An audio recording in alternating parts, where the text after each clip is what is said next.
Qui a faim ce soir? Vous pouvez lever la main? Ok, je savais. Dans tous les meet-up, il y a toujours des gens qui viennent pour la bouffe.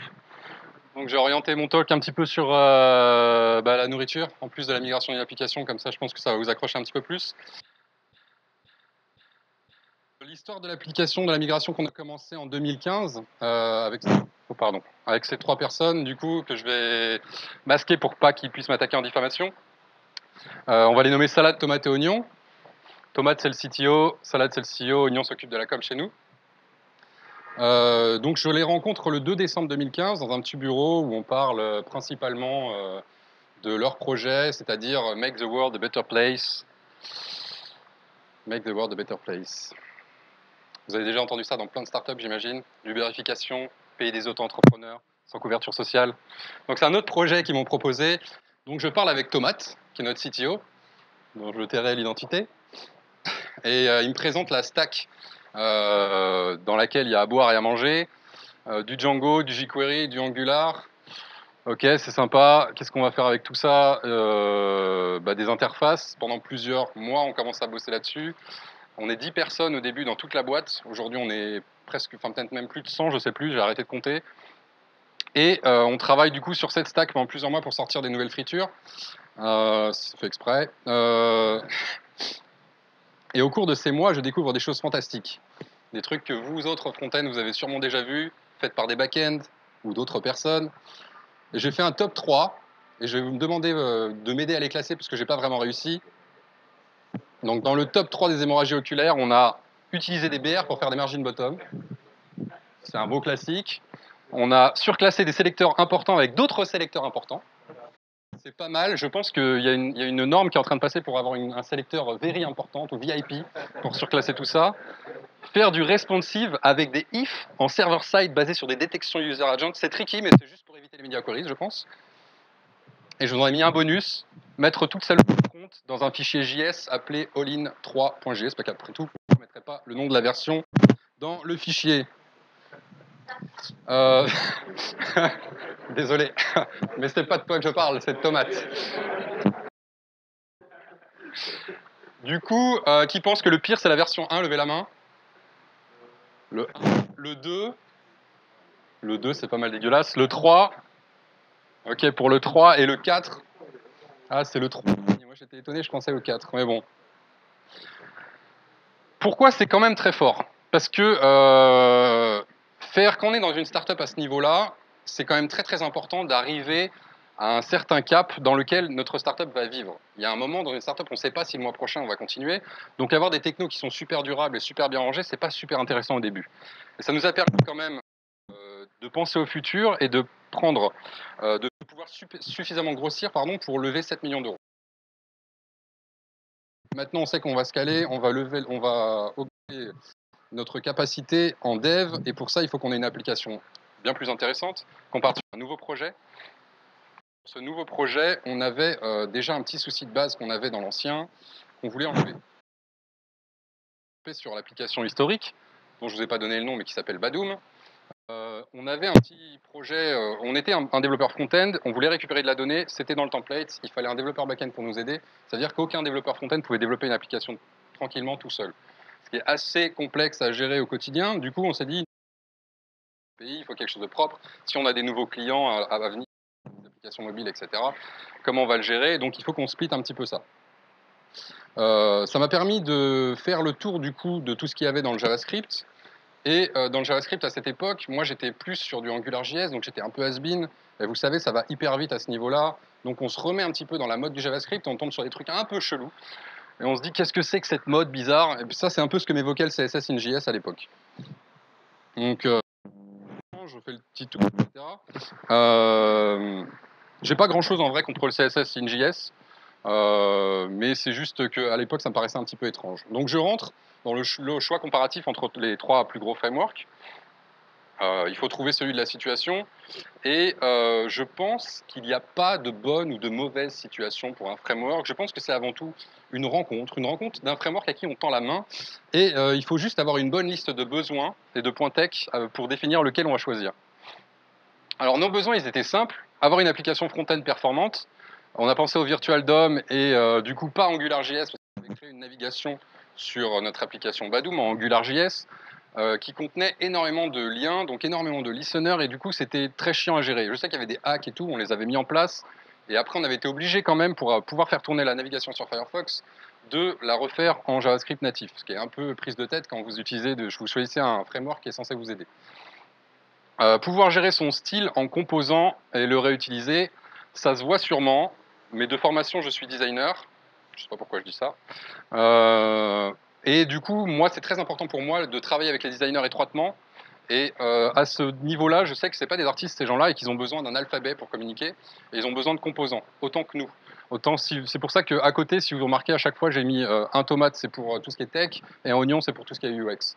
Et ce point-là, il a les deux parce que, en fait, quand vous avez des composants, au niveau tech, c'est top, vous réutilisez moins de composants, vous faites moins d'appels, votre application au final sera plus légère et les perfs seront meilleurs. Top. Mais pour le design, c'est pareil. Un utilisateur, il n'a pas besoin de réapprendre à chaque fois comment marche un input, comment marche n'importe quel composant que vous avez créé sur votre application. Les avantages de la SPA pour les transitions de page, c'est aussi quelque chose qui nous manquait. On était assez jaloux de ce qui se passait sur mobile, par exemple, où changer d'une page à une autre, c'est quelque chose qui se fait instantanément parce que tout est déjà téléchargé, mais ça a un impact quand même sur le SEO. Alors je sais qu'il y a des gens qui vont se dire, oui, maintenant Google, il crawl le JS, il le fait bien, ou pas, j'ai l'impression qu'il y a des sceptiques, mais il le fait et du coup, c'est quelque chose qu'il fait en prenant plus de temps que crawlant une page normalement. Du coup, il y a un budget de crawl qui est alloué à notre site qui va être moindre par rapport à une application traditionnelle. Sur ces transitions, du coup, sur le SEO, pardon, l'idée c'était d'avoir quelque chose qui était quand même envoyé par le DOM, par le serveur, le DOM qui était quand même envoyé par le serveur, que le projet reste très accessible pour les nouveaux devs. On a prévu de beaucoup recruter, on a recruté récemment rapidement et beaucoup, et on a encore besoin de beaucoup de gens parce qu'on a vraiment beaucoup de projets. Et pour ça, il nous faut que le projet soit accessible, qu'il soit bien documenté, que les devs puissent rentrer facilement dedans. Et ce projet doit être basé sur une communauté open source, ouverte et solide. Vous savez tous pourquoi. Si on commence à choisir un framework ou une techno qui s'effondre au bout de 2 mois, ça va être très compliqué par la suite pour catcher le train de la technologie qui avance sans vous et pouvoir développer des applications sans trop de complexité et surtout pouvoir trouver des sujets sur Stack Overflow. Parce qu'on sait tous que notre métier, c'est un peu ça. Ça nous a apporté un point, ça m'a amené à un point qui était très important intimement pour moi, c'est ça. Se séparer de jQuery, ça a fait beaucoup d'années de ma vie. jQuery, c'était un moment très émouvant pour moi, donc c'est vraiment une rupture. Mais je pense que maintenant, faire une application sur jQuery en 2017, c'est pas mal du suicide. Donc il fallait aussi l'abandonner. Pour ça, du coup, donc j'ai comparé les différents frameworks. C'est pas des bons ou des mauvais points, c'est juste des facts qui correspondent un petit peu au framework. Vous les connaissez sûrement et ça dépend de vous, de votre projet pour les choisir. Par exemple pour TypeScript et son typage fort, c'est quelque chose qui m'intéressait pas du tout à l'époque et du coup c'était pas un plus pour moi pour Angular. C'est quelque chose qui peut évoluer. J'en profite pour faire une aparté. Pourquoi ça peut évoluer? Chez Back Market, on a un meeting toutes les semaines avec Content Senate. Il y a une personne qui est aléatoirement désignée pour gérer ce moment, en fait, qui sera le maître de cérémonie, qui va accorder les temps de parole. Et c'est un moment privilégié pour nous pour partager nos technologies et pour partager nos avis sur les technologies. Moi, je ne fais pas de dogme particulier pour Angular, React ou Vue, etc. On travaille avec Vue maintenant, donc c'est Vue. Mais si un jour on arrive avec des contraintes et que quelqu'un nous dit, voilà, dans ce meet-up, que c'est une nouvelle techno, quelque chose à prendre, bonjour, c'est quelque chose qu'on va faire volontiers et ce sera le moment de le changer. Fin de la digression. Angular 4, donc pour moi c'était le plus complexe des deux parce que je trouvais qu'il y avait aussi beaucoup de concepts à appréhender avant de pouvoir commencer. React, bah, du coup React tout le monde le connaît. JSX, j'étais pareil un petit peu opposé au début, maintenant je suis plus en mode pourquoi pas, à voir. C'est soutenu par Facebook, comme Angular, et j'ai oublié de le citer, était soutenu par Google. Alors, c'est bien, mais ça peut être gênant, un petit peu comme le petit malaise qu'il y a eu dans la communauté concernant le changement de licence pour le projet. Il y avait Facebook qui disait que c'était possible, qui avait changé la licence et qui disait que c'était possible pour eux d'interdire un projet, etc. Il y a eu un retour en arrière là-dessus, évidemment. Et puis, c'est redevenu en licence MIT, je crois. C'est le plus à la mode et le standard de l'industrie. c'est pas juste une question de mode, c'est quand même très très important de se dire qu'on peut se baquer sur un truc qui est très répandu et à trouver des solutions facilement à des problèmes. Et puis les performances sont très bonnes là-dessus. Et puis quand je dis très bonnes, c'est parce que je compare à AngularJS et où c'est vraiment une catastrophe, mais c'est surtout que c'est une autre époque. Le framework suivant, c'est pas un framework, c'est un développeur full stack. C'était pour ceux qui ont encore faim, à qui je veux rappeler que c'est bientôt l'heure de manger. Vue, j'y retourne. Donc Vue, l'avantage communauté extrêmement grandissante, un apprentissage super super rapide. Pas besoin de JSX, mais c'est supporté si on veut changer d'avis. Open source, mais libre de Google ou Facebook, géré par une seule personne. Et Vanu, très déclaratif, on peut tout écrire dans un fichier. Et ça, c'était vraiment un plaisir personnel de commencer à travailler avec ça. Et les perfs sont au moins aussi bonnes que React. Quand je dis au moins aussi bonnes, c'est parce que j'ai remarqué que, enfin, j'ai regardé des tests et puis c'était des trucs avec des boucles répétées, etc. Des trucs qui n'arrivent pas dans la vraie vie, mais qui disaient que Vue était plus rapide. Bon, du coup, c'est quand même une bonne base pour commencer un projet. Conclusion, impossible de se tromper réellement sur le choix, parce que les trois sont de super framework, pardon. Les trois ont des options intéressantes pour le SSR. Les trois ont de meilleures performances qu'AngularJS et les technos dans le web durent jamais vraiment bien longtemps. Moi, j'ai fait plusieurs petits projets du coup pour rentrer dedans, savoir qu'est-ce qui a été le plus simple pour moi à commencer, qu'est-ce qui a été le plus simple à maintenir, comment on allait rentrer dedans. Vraiment une expérience utilisateur mais du développeur. Et le Winner, c'est une application basée sur Vue, et Nux, et on y viendra plus tard, que j'ai choisi principalement pour la courbe d'apprentissage, et qu'on a appelé Pastrami. Alors, c'est pas une histoire de bouffe encore une fois, c'est purement un hasard. J'avais plein de projets qui avaient des noms bizarres, et puis c'est celui-là qui a gagné. On a pris avec le framework Nuxt. Je pense que tout le monde est familier. Vous pouvez lever la main ceux qui connaissent Nuxt ici. Ok, donc une grande partie. Vous savez donc comment ça classique, une SPA classique où vous tapez votre site et vous recevez un bundle avec votre index HTML. Si vous tapez sur une autre URL, vous recevez le même bundle avec votre HTML, puis ensuite le routeur JavaScript va changer la page pour que ce soit Ketchup ou Mayo. Et par contre ici, transition du futur, ça va super vite. Pareil pour ça, sauf que on reçoit directement en server-side des mini SPA directement programmés sur la bonne page. Et un autre avantage de Nuxt, c'est que c'est français et c'est pas mal cool, pas juste parce qu'on est chauvin, mais aussi parce que c'est très facile du coup de joindre les frères Chopin qui sont les créateurs et ils sont très sympas et en plus ils sont accessibles. Donc c'était un très bon point pour ça. Nouvelle toute fraîche concernant Nuxt, il y a la version 2 qui devrait sortir dans pas longtemps. Qu'est-ce qu'elle contient principalement Webpack 4, j'ai pas trop regardé pour le reste, mais c'est le truc le plus exaltant. Et la version 3 est en chemin et je pense que vous allez bien aimer aussi. Du coup, Vue, c'est un environnement qui a pas mal évolué sur la dernière année. Nous, on était au Vue.js Amsterdam. Donc là, on n'est pas en train d'uriner, on est juste en train de montrer notre t-shirt de dos parce qu'on nous l'a déjà demandé. Il y a pas mal de boîtes qui ont commencé à adopter Vue aussi pour travailler dans leur techno. Et pour la petite anecdote, le gâteau qui est en bas, c'est un gâteau qui a été envoyé par l'équipe de React à Evan New pour le féliciter d'avoir dépassé les stars sur GitHub de React. Alors, ça ne veut pas dire grand-chose parce que les stars sur GitHub, ça ne traduit pas le nombre d'adoptions d'un projet. React est toujours largement devant, mais c'est toujours intéressant de voir comment on peut faire déployer une communauté comme ça et comment elle peut susciter autant d'intérêt. Et Vue, c'est un des projets qui a eu le plus d'intérêt sur GitHub récemment. Comment on migre Dans ce cas-là, pour moi, le monde se divise en deux catégories. Ceux qui migrent route par route et ceux qui migrent une fois. J'ai commencé mon talk en fustigeant un petit peu les gens qui migrent en une seule fois. Et puis, en commençant à l'écrire, je me suis dit que c'était utile dans certains cas et que ça pouvait l'être aussi pour nous plus tard. Donc, je me suis un peu ravisé. La manière où on migre route par route impose plusieurs choses. La première, c'est de garder le même design. Vous avez un layout de votre application, vous avez un header, vous avez une navigation. Vous avez besoin du coup de créer une nouvelle application qui est exactement pareille sur ce layout. Une fois que vous l'avez créé, vous allez avoir du mal à changer les éléments qui sont généraux, qui sont globaux, qui sont principaux, parce que vous allez devoir les changer deux fois si vous le faites. Donc si c'est une petite modification, on dit on change une couleur d'icône et vous la faites en SVG et que ça se passe super bien, il n'y a pas de souci. Par contre, si c'est une modification structurelle, ça va être très compliqué. Mais c'est pas forcément un désavantage si vous êtes assez satisfait de votre design, en tout cas pour commencer le temps de la migration.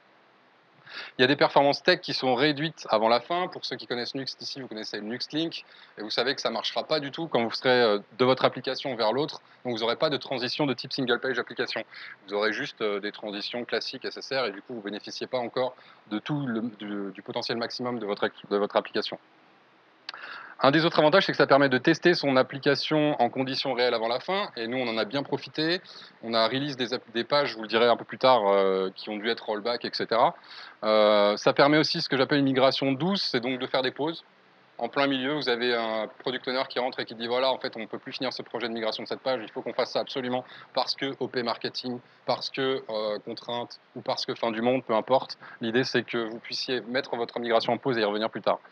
Et ça vous permet aussi de traiter, enfin, ce qui est intéressant dans ce cas, c'est de traiter tous les nouveaux sujets sur la nouvelle techno. On vous dit, on veut une page produit. L'idée, c'est de dire, OK, cool, on change la page produit, mais on la refait du coup sur la nouvelle application. Deux manières. Donc la deuxième manière de migrer, c'est de migrer en une seule fois. Ça permet de changer là, par contre, tout le design de l'autre application. Ça peut permettre aussi de bien optimiser son application dès le début. Et par contre, il y a beaucoup d'inconnus au moment du changement de trafic. Et pour les users, ça peut être assez déroutant. Je vous donne deux exemples. Le premier, c'est OVH. Il y a quelques mois, je ne sais plus exactement quand, ils ont changé leur manager. Et en fait, au lieu de faire une migration progressive et puis ensuite éventuellement d'évoluer le design en douceur, ils ont proposé un bandeau avec, voilà, on a notre nouveau manager, il est en bêta, vous pouvez le prendre et puis essayer et nous faire des retours. C'est une migration qui est pas mal dans ce cas-là parce que je trouve que c'est des users qui sont expérimentés. En général, quand on est sur OVH, on a un minimum de bagage technique, donc on sait un peu ce qu'on fait. Et puis, ça permet aussi de comparer, d'avoir du feedback rapidement. Donc, c'était assez intéressant. Le deuxième exemple, c'est Le Bon Coin, où là-dessus, j'étais un petit peu plus sceptique. Je ne sais pas comment ça s'est passé chez eux. S'il y a quelqu'un qui a un retour, je suis assez intéressé. L'idée, c'est que Le Bon Coin a proposé sa homepage de la même manière avec un bandeau. Je ne sais plus si c'était la homepage, mais en tout cas, c'était une page très visitée où il y avait un bandeau. Voilà, vous pouvez cliquer et vous aurez la prochaine version de l'application. Moi, j'ai trouvé ça assez bizarre de proposer. En plus, quand on cliquait, on a l'impression qu'on changeait de site. Mais c'est une chose qui peut être aussi faite en production, pourquoi pas. Du coup, nous, on avait notre application, on avait tout. Maintenant, comment on a procédé pour le faire concrètement? Donc Pastrami, c'est notre application sur laquelle on a commencé les premiers mois à développer notre layout d'application, du coup, pour le mettre en concurrence avec la première application qui s'appelait Badoom. Les choses auxquelles on n'avait pas pensé. On y avait pensé, mais pas assez. C'est l'hébergement, la documentation, tout ce qui va être autour du développement de l'application de base, à savoir la CI, etc., le monitoring, et gérer l'internationalisation. I18N. Il n'y avait rien sur Nuxt à l'époque pour ça. On a dû créer un module. Et le moment où on l'a créé, 2 jours après, il sortait quelque chose d'assez officiel. Donc c'était pas mal. On était très contents. On a mis 4 mois pour faire ce layout. Principalement pour les raisons que j'ai citées et pas pour les features qu'on attendait à la base et qu'on avait en vue directement au début du projet, à savoir le header, le footer, et la navigation et la recherche, c'était ça notre priorité. Dans la navigation même, il y avait des petits sujets qui étaient un peu perdus, tels qu'un truc qu'on appelle la triangulation chez nous. En gros, c'est une aide à la navigation en UX juste pour quand vous êtes dans ce genre de navigation. Si vous changez d'un coup et que ça change toute la partie droite, c'est très compliqué. Donc, on crée un faux triangle et puis on étudie un petit peu les mouvements naturels de la souris pour voir comment ça se passe. Ça s'est plutôt bien passé du coup à ce niveau-là. Par contre, au niveau tech, on était content. Au niveau du reste de la boîte, c'était un peu plus compliqué. C'est un moment où il faut mettre ses soft skills dans le game, quoi. On arrive et on dit, voilà, du coup, on a une application, elle vous sert à rien parce qu'il y a juste on a passé 4 mois dessus. On n'a pas mis tous les développeurs dessus non plus, c'était pas en continu, mais on a quand même passé 4 mois dessus. Et vous pouvez pas en tirer grand chose tout de suite. Il faut qu'on développe des pages dessus maintenant pour que ça marche. C'est le moment où vous regardez dans le CEO dans les yeux et vous lui dites avec cette application Salade, il faut que tu saches que le jeu en vaut la chandelle et il faut que tu sois patient. Salade, l'es-tu? Et c'est avec cette patience qu'on a entamé le funnel. Merci, j'ai une formation. C'est avec cette, c'est avec cette laitue qu'on a entamé le funnel, du coup, qui était un autre projet en client-side principalement, parce qu'il n'y a pas d'enjeu SEO là-dessus. C'était notre premier projet orienté vraiment mobile et qui faisait du bien à ce niveau-là, parce que notre parcours d'achat, il était très très insultant avec les utilisateurs mobiles. Il y avait la mise en place d'un test AB dessus qui augmente un petit peu la complexité, comme vous le savez. Il y avait aussi un truc qui était très très kiffant pour nous, c'était qu'on pouvait du coup avoir nos premières transitions SPA entre pages.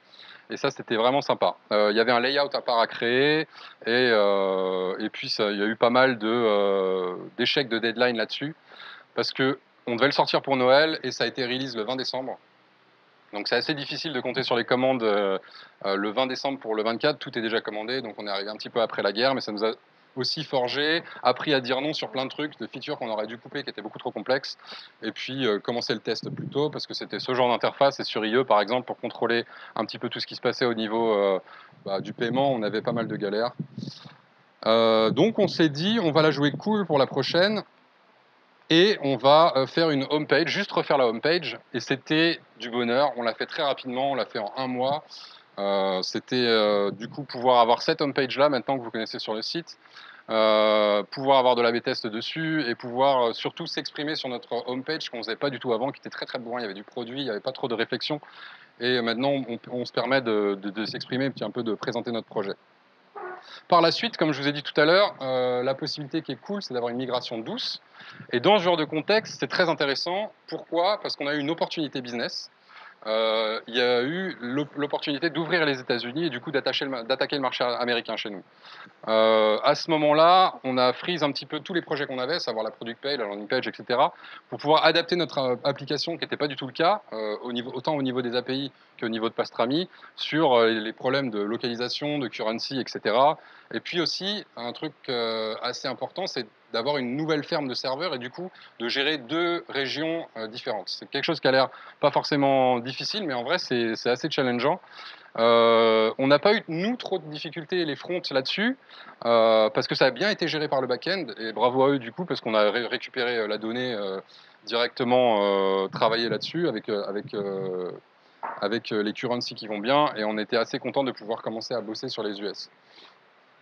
Le projet qui suit, c'était dans la temporalité de 2 mois et jusqu'à quasiment aujourd'hui, refaire les product pages. Ça, c'est notre page principale. De toute façon, tous les sites e-commerce vous le diront, la product page, c'est l'endroit le plus stratégique sur tous les sites e-commerce. On avait l'objectif d'avoir un parcours en un call pour le serveur qui hostait Pastrami, donc l'application Nuxt. C'était le cas, pardon, avec ça. Ça permet du coup d'être sur la home page, de cliquer sur une page produit, d'arriver, de ne pas faire de call, d'être sur la page produit, de recliquer pour ajouter un panier, de ne pas faire de call, de changer, d'arriver dans le cart, de ne pas faire de call, jusqu'à ce qu'on ait l'arrivée à la fin du cart. Et quand je dis ne pas faire de call, c'est pas les API bien sûr, c'est juste l'application Nuxt. On a lancé 4 A/B tests en même temps sur ce truc-là, ce qui demande aussi pas mal de travail. Mais vu que c'est l'endroit le plus critique, on voulait être vraiment sûr de la façon dont on allait le faire. Les difficultés qu'on a rencontrées là-dessus, c'est la première, c'est qu'on a été trop ambitieux sur le design. Trop ambitieux, c'est-à-dire qu'on a juste changé un petit bloc à droite et la conversion s'est effondrée. Donc on a arrêté ça tout de suite, on est revenu en arrière, on est reparti sur l'application Badoom et on a cherché à comprendre pourquoi. D'abord, on s'est dit, dans aucune chance c'est le design, c'est pas possible, c'est forcément les performances. On a regardé du côté des performances, c'était pas super. On a optimisé les performances et on a surtout optimisé le design différent. Et on a compris que le design et même le petit changement, et c'est pour ça qu'il y a autant de solutions d'A/B test maintenant, avait impacté énormément notre taux de conversion. Aujourd'hui, on est revenu sur les pages produits à 100% sur tous les pays, et maintenant ça se repasse très bien. Donc c'est ça aussi que j'aime bien dans les transitions en route par route, c'est que après, si on veut revenir en arrière, c'est jamais un problème. Le dernier step, c'est en pré-prod actuellement, c'est les landing pages. Donc ça devrait être fini dans pas très longtemps. La boucle est bientôt bouclée chez nous. J'ai mis fin août parce qu'il y a tout ce qui est vacances, etc. Donc on ne sait pas vraiment si on va le boucler avant août à ce niveau-là, mais normalement ça devrait être bon. Et puis ça c'est vraiment une trace de dev ça. Normalement ça devrait être bon. Et puis et à la fin, du coup on aura nos landing page d'ici fin août. Après la 1.0, est-ce que Pastrami c'est fini? Non. parce que déjà une application c'est jamais fini. Il y aura toujours des modifications sur Pastrami à faire. Notre design de page produit doit être amélioré, notre design de landing doit être amélioré. Maintenant qu'on a tout ça sur une application qu'on maîtrise parfaitement, on peut changer dans tous les délires entre guillemets du design et faire exactement ce qu'on veut. En parallèle de ça, on a énormément de projets à lancer. On veut aussi attaquer le marché britannique, sortir une autre application qui serait une application serverless qu'on a appelée Vandam, qui serait une application qui remplace le back-office marchand, donc qui est aussi dans le monolithe Badoom actuel. S'attaquer à une application sur ce bouton qui est extrêmement important sur notre site, qui est très discret pour l'instant, c'est le bouton revendre. Vous pouvez revendre vous-même vos produits électroniques et nous on s'occupe du reste après. Il y a aussi un gros sujet Storybook et partage de composants entre les applications Vue.js. Pareil pour que toutes nos applications soient optimisées et qu'on ne réinvente pas la roue à chaque application. Et c'était un gros sujet, et il y a encore beaucoup d'autres gros sujets à mettre en place. Pendant qu'on est en train de se concentrer sur le front à faire nos petits trucs stylés, derrière il se passe toujours des trucs. Et chez Back Market notamment, il s'est passé énormément de choses. On a eu une croissance de cochons et des évolutions parallèles. L'évolution de Pastrami, donc je viens de vous la présenter. Les évolutions de Back Market, on a levé du coup 7 millions au début. On a signé avec Apple pour avoir une exclusivité, 100 millions de fans sur Facebook en octobre. On passe à la télé avec une pub avec Los Dos Conardos, comme on les appelle ici. On a ouvert les USA. On est arrivé dans ces bureaux-là. On a chopé un lapin qu'on va buter d'ailleurs à la fin de la soirée. S'il n'y a pas assez de personnes qui postulent chez nous. Et puis, on a levé 41 millions d'euros et surtout, on a économisé 450 tonnes ou 440, ça dépend des jours, de produits électroniques sur la France. En gros, on a évité qu'il y ait autant de déchets électroniques juste sur le marché français. À titre indicatif, c'est presque le poids du Christ rédempteur du Corcovado. Vu que tout le monde ne va pas au Brésil tous les jours, j'ai un indicateur un peu plus facile. C'est aussi l'équivalent de 70 Tyrannosaurus Rex, ce qui vous permet de vous donner un ordre d'idée plus facile. Bientôt la bouffe. Juste avant de terminer, je voulais juste remercier les personnes qui m'ont aidé sur tout ça, notamment Siam qui a géré l'organisation avec Eduardo. Je trouve ça très fort. Jean-François le chouchou, Francesco, Antoine, l'équipe Front Dev, avec bientôt d'autres personnes qui nous rejoignent. Salut. Et puis aussi, rappeler que nous, on a une équipe front au sein d'une autre équipe qui est le BOT, le Bureau of Technology chez Back Market, avec un CTO très bien positionné. On a une organisation qui est dingue en interne qui s'appelle Bossa Nova, dont j'ai trop envie de vous parler, mais c'est un talk qui n'a rien à voir avec Vue.js et qui ça vaut un talk entier. C'est quelque chose de complètement différent. Il manque pas mal de gens sur cette photo, je suis assez triste de ça, mais c'est la seule photo que j'ai de groupe, malheureusement. Et on est quand même dans une boîte assez folle, on était dans le BOT qui nage dans l'ensemble de l'organisation Back Market, qui est une entreprise constituée maintenant d'une centaine de personnes super cool et très ouverte, un